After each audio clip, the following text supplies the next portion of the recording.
Move over there, and I'm going to move to where you are, kind of like in the morning. Hello. Welcome, everyone, to our Healthy Week Google Hangout. We are so excited to have Sharon Epperson, our senior financial correspondent on CNBC and Today Show contributor, with us today. Sharon is going to be sharing with us her Money Minute tips. Whether you have 5 minutes or 20 minutes, Sharon has a lot of great tips that we can all benefit from, with the goal, of course, of achieving our own financial freedom. Sharon does want to hear from you, and we'll be taking questions. So throughout the session, if you do have a question for Sharon, go ahead and email it to healthy_week@comcast.com. With that, Sharon, take it away. All right. Thank you, Jamie. Thanks for having me. It's really great to do my first Google Hangout with Comcast and NBC Universal, talking about what I love, which is your money and what you need to do with your money. So we're going to talk about Your Money, Your Future, Part 2. Many of you have heard me speak about Your Money, Your Future in the past. And this time, we're going to talk about it in a way that you can really use the information at your desk, on your smartphone, when you're at home, as you're doing errands. 5-minute tips that'll help you manage your money. And I'm going to use kind of a template that you may have heard me talk about before, which is the basis of my book, The Big Payoff. 8 steps that couples can take to make the most of their money and live richly ever after. And in those 8 steps, I look at how you can budget, how you can manage, how you can grow, how you can protect your money. And we're going to talk about how to do that in just 5-minute quick fixes. Make sense, Jane? Makes sense. Alrighty. So the first thing I want to talk about is how you can stretch your budget, because that's a very important part of how we get to the first step of having enough money to do what we want to do. And the quick way to do that is to just give yourself a money checkup. That's something that I do on a regular basis. Of course, I cover money, and I'm kind of type A about my money, so of course I'm going to do this. But it's something really easy that you can do as well. And you can do it just as simply as going to our Fidelity benefits or our benefits page and kind of looking at some of the tools that they have there to help you figure out where you stand with your money. But there's some other really easy things that you can do. One of the things that has come out this week on Healthy Week is the Alex Wellness tool. And within that, there's something called My Money Basics. And that is a tool that's been set up by Fidelity to really help you figure out where you stand with your money. I love this tool. It's really simple, it's very interactive, and it just lets you know if you're doing okay right now with your money. You may find other websites online that will help you that will give you a checkup as well. If you're like me, you do many of them because you want to make sure you get an A on as many different tests as possible. But if you just want to do one simple test, that is the place to go. It's very simple to do. You can do it right there at your desk. The other thing that I would say is that it's really important to figure out how you can set up a simple budget. And a lot of times people will ask me, what should I do in terms of budgeting? What's the best way to get started? How do I do I need to keep all of my receipts? They're all in my wallet. What do I do with them? And there are some really simple apps that you can download that can help you. The one that I like the most is Mint, because it's very, very inclusive of all of my expenses. So everything that I have to do with my kids, from birthday parties to summer camp to dentist appointments to the orthodontist, can be very expensive. All of those things will are categories that Mint will allow me to have, and I can help set up a budget that way. The other thing that I really like is having alerts that let me know when I'm over budget in a certain area, or if I am saving enough in a certain area. So that's very helpful. But there are other apps that are much more simplistic. An app like Level Money will let you know just basically that day, that week, that month, how much you can spend and how much you have to save. And it's also another very simple way to set up a budget. So there are a couple different tools that you can use. And the other thing you can do is just kind of do some back of the envelope math yourself. If you have 5 minutes, just figure out the 50-15-5 rule. So 50% or less of your income will go to essential expenses, 15% will go to retirement savings, and then 5% to short-term savings. So that's another really easy way to set up the budget.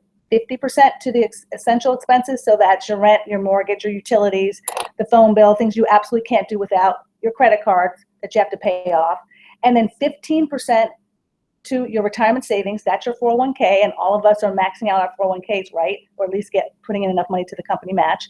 So that's something else that you should do. And if you're a contract employee, that's how much money you're putting into your IRA. And then you also have 5% for short-term savings. And that short-term savings can be for something that you need in a couple weeks, the vacation that you're getting ready to take, or it could be money that you want just for incidentals, or it could be short-term savings, meaning in the next 5 years or so, I want to be able to buy a home or put a down payment on a car or something like that. And so that's where that money would go as well. So that's a very, very simplistic way to set up a budget, an easy way for you to get started. If that makes sense, then here's the part that none of us really like to do, but we really need to do, which is to track our expenses. And it's an important part of the budgeting part, but it's a part that I never like to do. Before they had all these apps that could help you track your expenses, one of the things that I used to do was I did take all of my receipts. I put them in an envelope and I put them on top of my refrigerator. So I always knew where they were. And that gave me when I looked at them at the end of the week to see how much I'd spent on mainly eating out, I saw how over budget I was in that area, even when I promised myself that I was eating out and then bringing the leftovers for lunch the next day to work. And so actually I was saving money. That's a lie that I told myself a lot, almost every day for a long time when I lived in Manhattan. So that's not, it doesn't work that way. You actually need to actually cut up things, put them in baggies, or be nice and not do that to the environment and buy some containers that you can then recycle or put into the wash the next day and bring them the next day. That is the way to really save money. But it takes a lot of time and effort and planning to do that. So I know it can be difficult. At Mint, that's another app that can help you track your expenses. So one of the things that may be important for you to do if you're over budget in some areas is kind of every day take 5 minutes to kind of look at where you're spending your money, and that could give you a good idea of where you might be able to cut back. The second step that I talk about in the big payoff is creating an emergency fund. And so you've heard me talk about this before. I'm sure I've heard other people talk about the importance of having 3 to 6 months worth of living expenses saved for your emergency fund. This is so important because you just never know what's going to happen. You never know when the car that you've had for over a decade, not naming any names, Jamie, is going to give out and you're going to have to buy a new car. You never know when something's going to happen with one of your kids that you're going to need that you hadn't really expected to have to pay for. And you're not going to know when something's going to happen to your home, which happens so often to people who, especially new home owners, realizing how much you have to spend when something breaks. It's in the contract, everything was fine, but actually it doesn't usually work out that way. So one of the places to go in terms of thinking about how to save that money and how to figure out how to make sure you have enough in the emergency savings, it's just making sure you save the little things.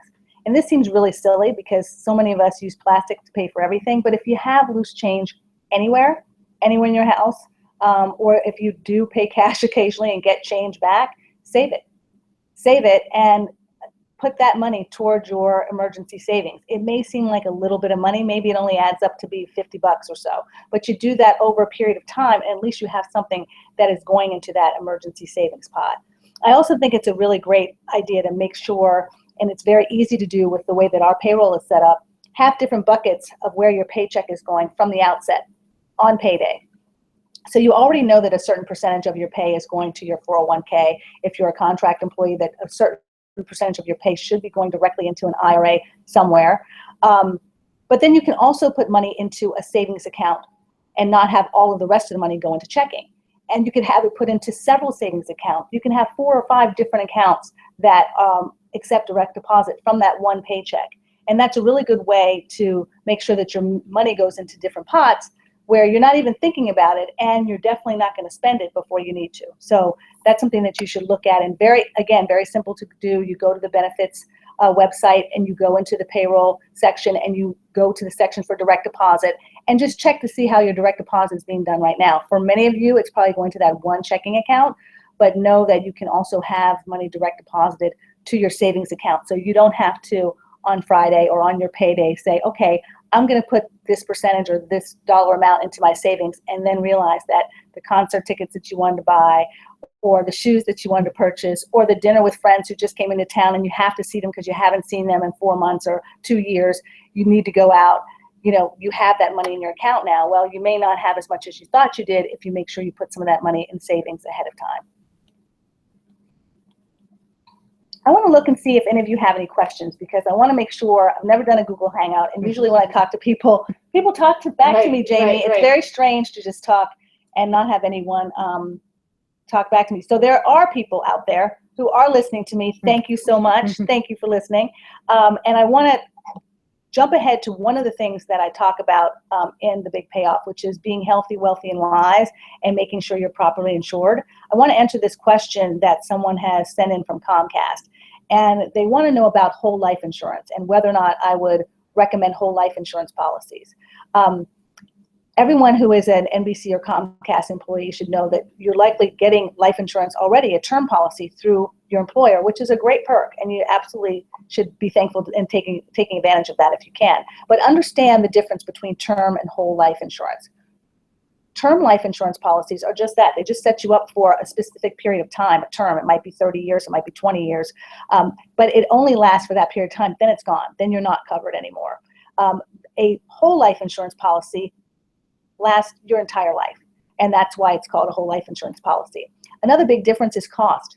Term life insurance policies are a lot less expensive than whole life insurance policies because they'll cover you for a shorter period of time. They're also just for that purpose, just to cover you for certain things that you need to have covered, whether it's your mortgage or you want to make sure tuition is paid for your kids. You want to make sure daily living expenses are covered for your loved ones if you're no longer here. A whole life insurance policy many people see as an investment vehicle, because some of that money will be invested, and it can be invested in, depending on the type of whole life insurance policy you buy, in cash value or in something that is an investment. And so some people see that as a way to pass on money to heirs as well, and to your survivors, by having this type of policy that can last longer than you do because you have this investment component to it. What I suggest to everyone is that you really need to just assess what you need and realize that your needs for life insurance cover everything. Don't leave out the bills that you owe, because if you don't pay them or they're not paid by your life insurance, then your family's going to be on a hook for that. Make sure that you think about the mortgage being paid off. Make sure you think about tuition being paid for your children, and as well as the daily expenses. And the other thing that is so comforting, having gone through this, is if your loved one is thinking far enough ahead that they're paying for even your final expenses, your funeral expenses, so that you don't have to pay for that, because that can be thousands and thousands of dollars as well, depending on what the family members decide to do. So where do you do this? How do you figure all of this out? One of the places to go, again, a place that you can do a quick check in less than 15 minutes or so, is lifehappens.org. Lifehappens.org is the website that you can go to and kind of assess what your needs are, do some calculations, and figure out how much life insurance you need. And then you just have to figure out what fits into your budget. So beyond what you get in terms of insurance through your employer, how much more does your family need? And there you can determine whether or not a whole life policy or a term life policy is best for you. Personally, I have a little bit of both. And I'm hoping that that works for me. I'm all about putting money in different buckets and making sure that if I can, in that way, make sure my family's covered. But the expense of a whole life policy for people who are already not sure if they're able to max out in their 401k, haven't contributed fully to an IRA, haven't set up a 529 plan for their kids, I really think, it's good to be insured, but you may not need to take the expense of a whole life insurance policy unless you have the disposable income to do so. So lifehappens.org, a great place to go. The other plug that I will give, Jamie, which I was happy that this story came just at the right time. I did a story for CNBC.com with my producer Katie Young and Erica Wright that is on CNBC.com right now about employee benefits and some of the perks that we get through employers, whether it's Comcast, NBC Universal, or other employers, and how you really need to take full advantage of them. Because if you don't, you're leaving thousands of dollars on the table. So take a look at that story. It's on yourmoney.cnbc.com. It's a lead story right there.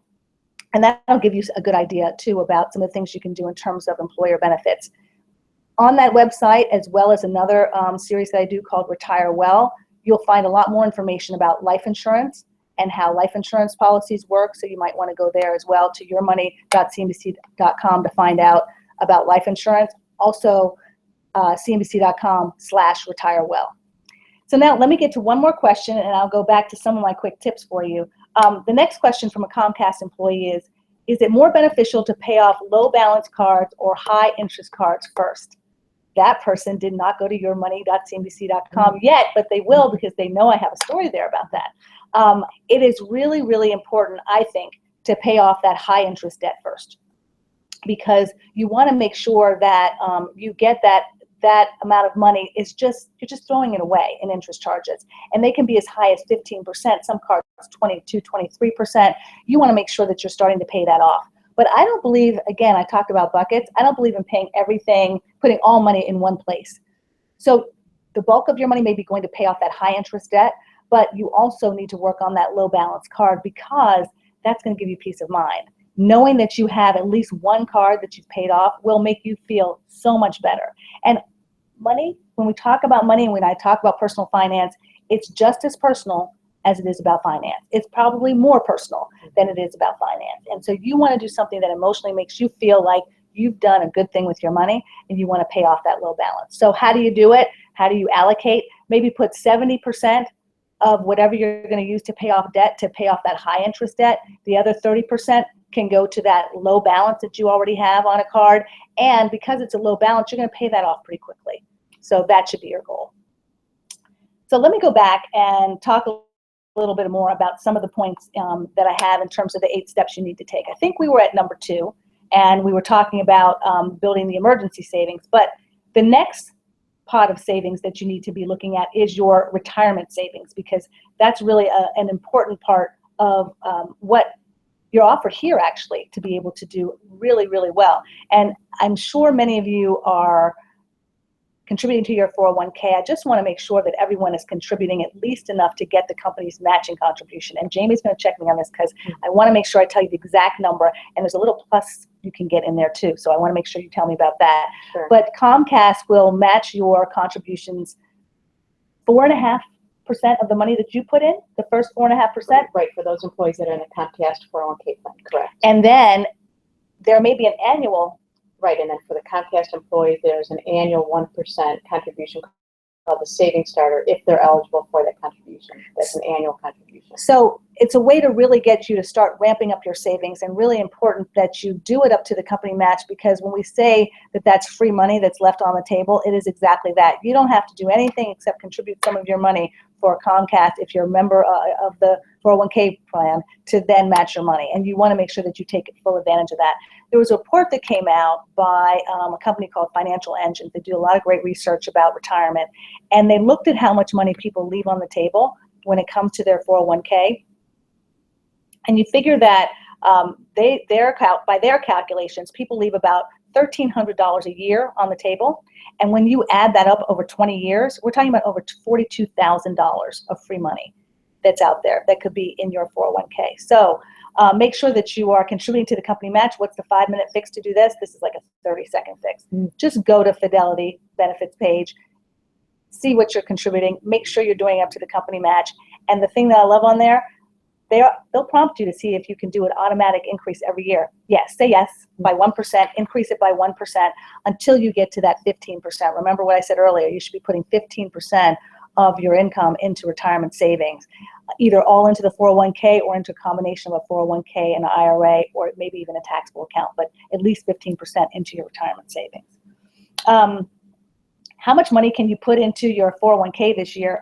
You can put $18,000, and it's like, who's going to put $18,000? Some people will. You may not have that money, and if you're 50 or older, you can put in $24,000. That might be too much as well. But if you continue to increase by 1% and get to that 10 to 15% of your pay that you're putting into your 401k, you'll be in really, really good shape. And you can do that auto boost really quickly, as I said, right there on the Fidelity benefits page. Alrighty. The other quick thing I wanted to tell you is about most of the questions I get when it comes to retirement are often about, that's all great, I'm putting my money there, okay, but now what? Where am I supposed to invest this money? And of course, there are many different funds in there that you can use to invest your 401k money, and there are even more funds that you could, and stocks and other assets that you could use to invest IRA money. But if you're really just starting out, and I know we've had a lot of new employees, and maybe some interns are watching this thinking, okay, I want to do a great job at CNBC, so then or at NBC or at Comcast, so then they'll hire me full time and I can get a 401k. If you're just starting out and trying to figure out where you put your money, a target date mutual fund is a great place to start. And what is that exactly? Well, it's, again, very much what the name says. You set a target date of when you want to retire. And this fund will invest based on what that date is. So that date could be 40 years from now. And it will invest probably right now a lot in stocks because you have a lot of time until you're actually ready to retire. But as you get closer to retirement, it'll invest more in bonds so that it makes sure that it allocates properly based on your age and kind of when you want to retire between stocks and bonds, or stock-like mutual funds and bond-like mutual funds, so that you can reach your retirement goals. And it's a great way to put those initial dollars. Once you get a lot more, then you can think about other ways that you're going to invest that 401k money or the IRA money. But I think to get started, a target date fund is a really place to go. Good place to go. I'm going to look for some more questions because I think people are listening, but I have no idea, Jamie. We have no idea. No, this is so strange. Take a look. But we're going to look. We're going to look because we're encouraged that you are paying attention here. Oh boy, a lot. Oh my gosh, there are a lot of them. Great. A lot of them. Okay, somebody really wants to be particular about their budget, and they know about Mint.com. So this Comcast employee is saying, Mint only allows budget tracking on a monthly basis, and I want to do it on a 28-day budget. They want to do it. They're very particular about the number of days. I would suggest again that this person all of you check out Level Money. See if that works for you because it will help you track your expenses on shorter time frames. And you bring up a good point. Some people say, that trying to create that monthly budget by, day 10, I'm already over budget or I'm not paying attention to it anymore. So check out Level Money, and that may help you budget on a basis that's better for the way that you like to budget. Another one is it okay for me to pay off my entire credit card bill every month? Could that be bad for my credit? That's a very good question. Let me explain to you a little bit about how credit works, because basically the credit card companies don't want you to pay off your credit card bill because they love that interest that you're building up when you don't pay it off in full. But that's not what you want to do. You want to make sure that you do pay off your balance in full and that you charge a little bit every month so that you keep your credit history strong. The key is to look at all of the different credit cards that you have and how much available credit that you have. And you want to make sure that you never use more than 30% of that available credit. And I'm not just talking about 30% on the Lord & Taylor card. I'm talking about 30% on all of the cards you have, which should actually only be 2, and one of them should not be a store card, but we'll get to that later. You should make sure that when you do that, that's a good way to make sure that your credit score does not go down. If you want to build your credit score, then you will want to use less than 10%. So it's like, why am I having a credit card then? I can only use 10% of the available credit. That's the whole reason why I got it. They said, I'm a great person, so if they're giving me a $10,000 credit limit, you are a great person, but you're a great person because you know the system, and you're going to game the system. And that way you're only going to use $1,000, no more than that, on that $10,000 limit, so that you can make sure that you increase your credit score and you're paying your bills on time all the time. But no, paying every month, paying your credit card balance in full is a very, very good thing to do because you never, ever want to rack up those interest charges. The next question is about emergency funds and how many months do you recommend being prepared for in terms of your emergency fund. So the general rule of thumb is 3 to 6 months. I think it really depends, though, on what you're doing right now, what your income level is, because it can take several months depending on your income to get that next job that's the equivalent income.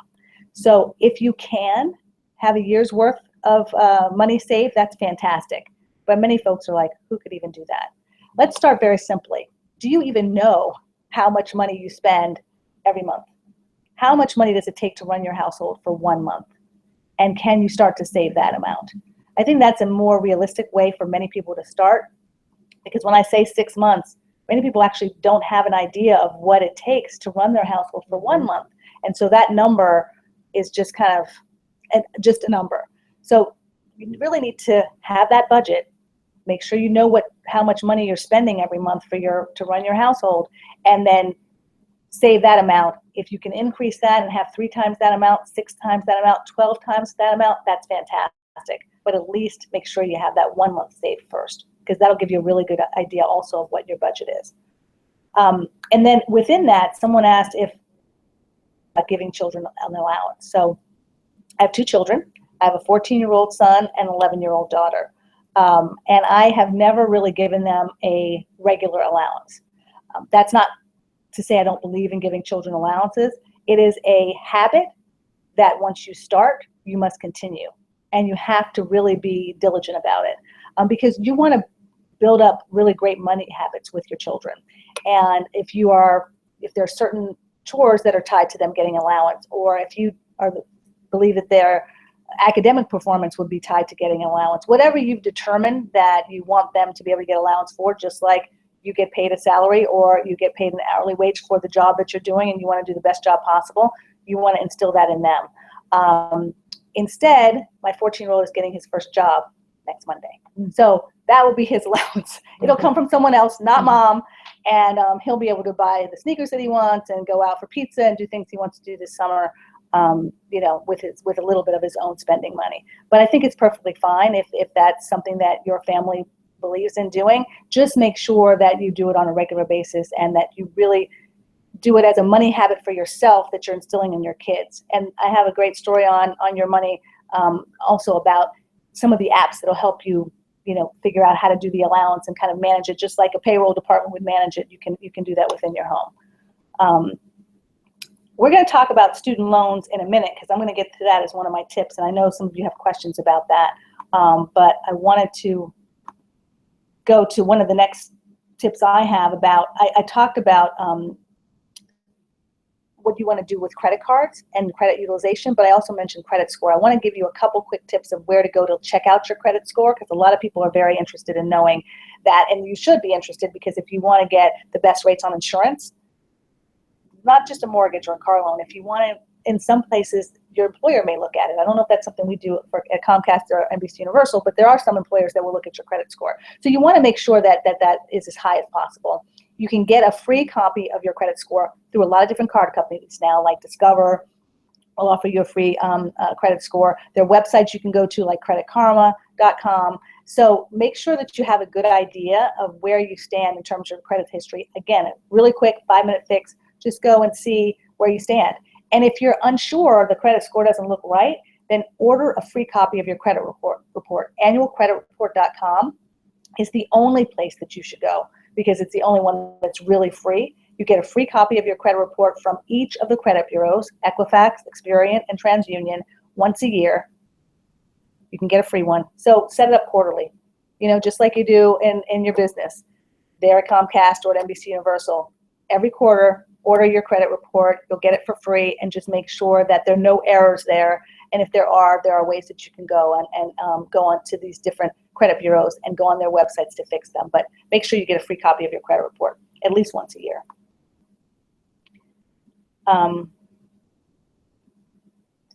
The other thing I wanted to talk about, college, because that is very important. I want to talk about, in the book I talk about how to pay for college without going broke. But a lot of people that I'm now talking to are saying, how can I continue to live my life without going broke, because I'm paying back these student loans and trying to manage my household or start my new job or all of these things. So one of the things I wanted to talk about is where you can go to find out about student loans, what you owe, or how to repay those loans and how to refinance those loans. The first place that anyone who has a federal student loan should go to and should bookmark on their website at work, I don't think your boss will mind, is studentaid.ed.gov. And that's the Department of Education's student aid website. You want to make sure that you go to that website to find out about something that is absolutely fantastic called income-driven repayment plans. And these plans basically allow you to pay back your student loans based on what you make. So if you don't make a lot, you don't have to pay back a lot at this time. Now, whatever you owe in terms of your student loan debt, you are going to owe. You're going to have to pay that.